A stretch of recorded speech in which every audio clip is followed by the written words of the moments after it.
السلام علیکم ورحمۃ اللہ وبرکاتہ۔ وعلیکم السلام یہ ایک ورحمۃ اللہ۔ مسئلہ یہ معلوم کرنا ہے کہ جیسے وہ کرتے ہیں نا سجدہ تلاوت، تو جاتے وقت تو اللہ اکبر کہتے ہیں، کیا اٹھتے وقت بھی اللہ اکبر کہیں گے یا نہیں؟ بتائیے گا۔ السلام علیکم۔ وعلیکم السلام ورحمۃ اللہ وبرکاتہ۔ جاتے وقت تو سجدہ تلاوت ہو، سجدہ شکر ہو، اس سجدے کے لیے بہت ساری چیزیں ہیں جو کہ آپ کو تفصیل سے بتانے کی کوشش کرتا ہوں۔ دوستو، بھائیوں بہنوں، سب سے پہلے تو یہ سمجھ لیجئے کہ قرآن کریم وہ کلام ہے جسے سن کر دل نرم ہو جاتا ہے، آنکھیں جھک جاتی ہیں اور پیشانیاں زمین کو تلاش کرتی ہیں۔ مومن جب آیت سجدہ سنتا ہے تو وہ محض الفاظ نہیں سنتا، بلکہ اپنے رب کی عظمت کا اعلان سنتا ہے، اور اسی اعلان کا علمی جواب سجدہ تلاوت کے ذریعے ادا کرتا ہے۔ سجدہ تلاوت کی اصل مشروعیت قرآن و سنت دونوں سے ثابت ہے۔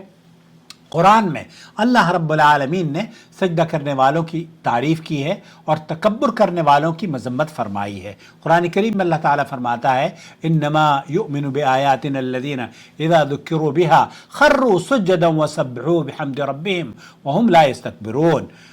سورہ سجدہ کی آیت نمبر 15 ہے۔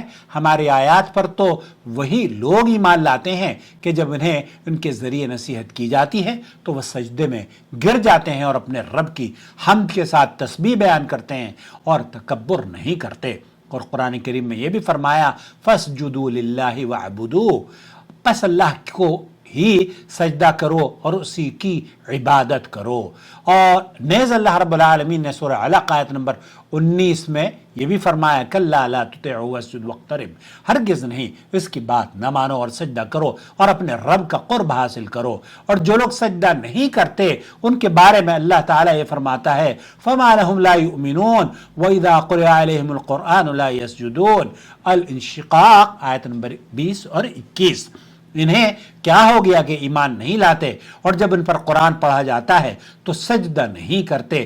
یہ آیت مشرکین کی مذمت میں ہے جو تکبر اور انکار کی وجہ سے سجدہ نہیں کیا کرتے تھے، نہ کسی اس شخص کے بارے میں جو سجدہ تلاوت کو لازم نہ سمجھتے ہوئے کبھی چھوڑ دیتا ہے، اس کے بارے میں نہیں ہے۔ اب سنت کی دلیل سن لیجئے۔ صحیح بخاری کے اندر حضرت ربیعہ بن عبداللہ بیان کرتے ہیں کہ وہ حضرت عمر بن خطاب رضی اللہ تعالیٰ عنہ کے ساتھ جمعے میں حاضر تھے۔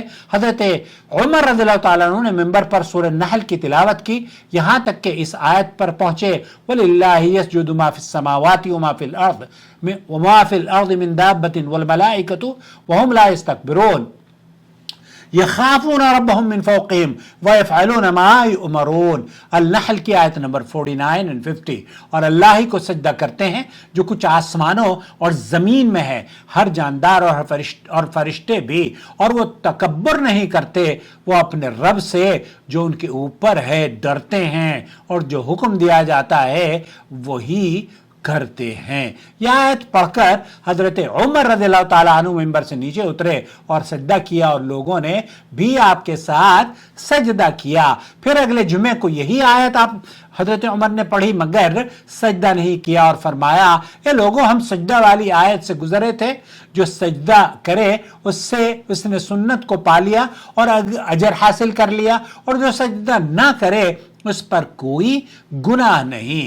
اسی موقع پر یہ جملہ بھی منقول ہے کہ ان اللہ لم یفرض علینا السجود الا ان نشاء، اے اللہ نے ہم پر سجدہ فرض نہیں کیا مگر ہم چاہیں تو کریں۔ آپ اہل علم کا اس سے یہی استدلال ہے کہ جو قرآن کریم کا سجدہ ہے وہ واجب نہیں ہے۔ یہ حدیث صاف بتاتی ہے کہ سجدہ تلاوت واجب نہیں ہے بلکہ سنت ہے، جو کرے وہ اجر پائے اور جو نہ کرے اس پر کوئی گناہ نہیں۔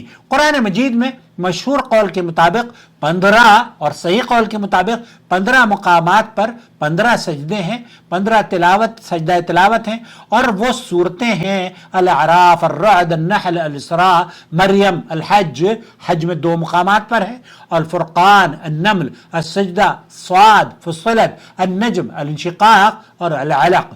سجدہ تلاوت میں وہی ذکر اور دعا پڑھی جاتی ہے جو نماز کے سجدے میں مشروع ہے۔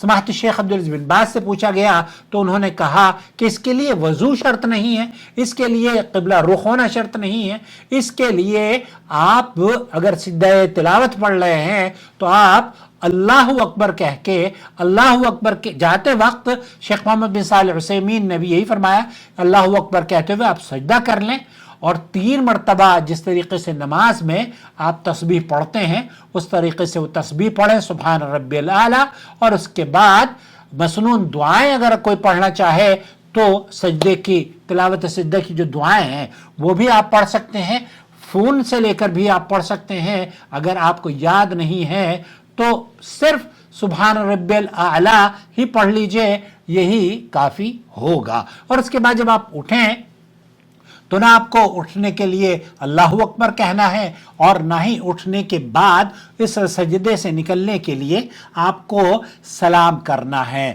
بلکہ مسنون دعائیں پڑھی۔ اس حدیث سے یہ بھی ثابت ہوتا ہے کہ خطیب اگر آیت سجدہ پڑھے تو وہ خطبے کے دوران ممبر سے اتر کر سجدہ کر سکتا ہے، اور اگر نماز میں وہ سجدہ کرے گا تو نماز میں کیونکہ جاتے وقت بھی سجدہ تکبیر کہے گا اور اٹھتے وقت بھی تکبیر اس کو کہنی چاہیے۔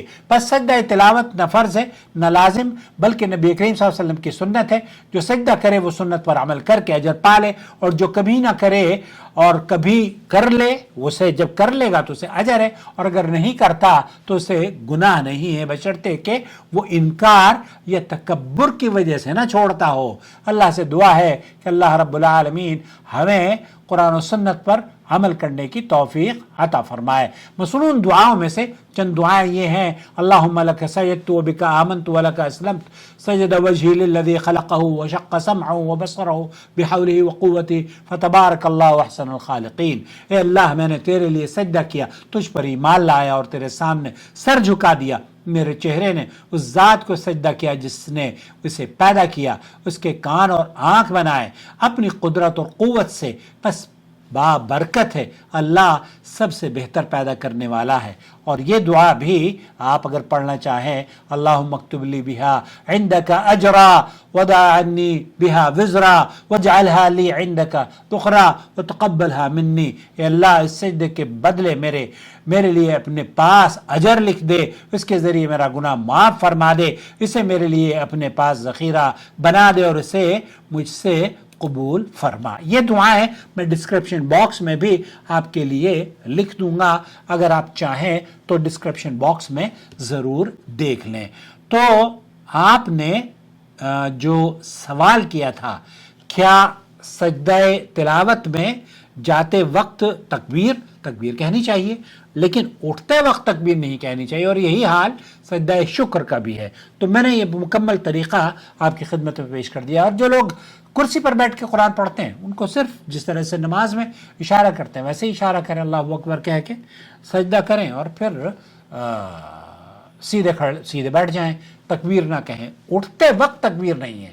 شیخ محمد صالح عثیمین نے بھی فرمایا، اور یہ کوئی نماز کی طرح سے نہیں ہے، مطلب سجدہ ہے، لیکن وہ جس طریقے سے نماز کا سجدہ ہے ویسے ہی سجدہ ہے، لیکن اس کے لیے نہ تو قبلہ رخ شرط ہے اور نہ ہی اس کے لیے طہارت یا وضو شرط ہے، بلکہ قرآن جب آپ نے پڑھا ہے تب آپ اس کے لیے سجدہ کر سکتے ہیں۔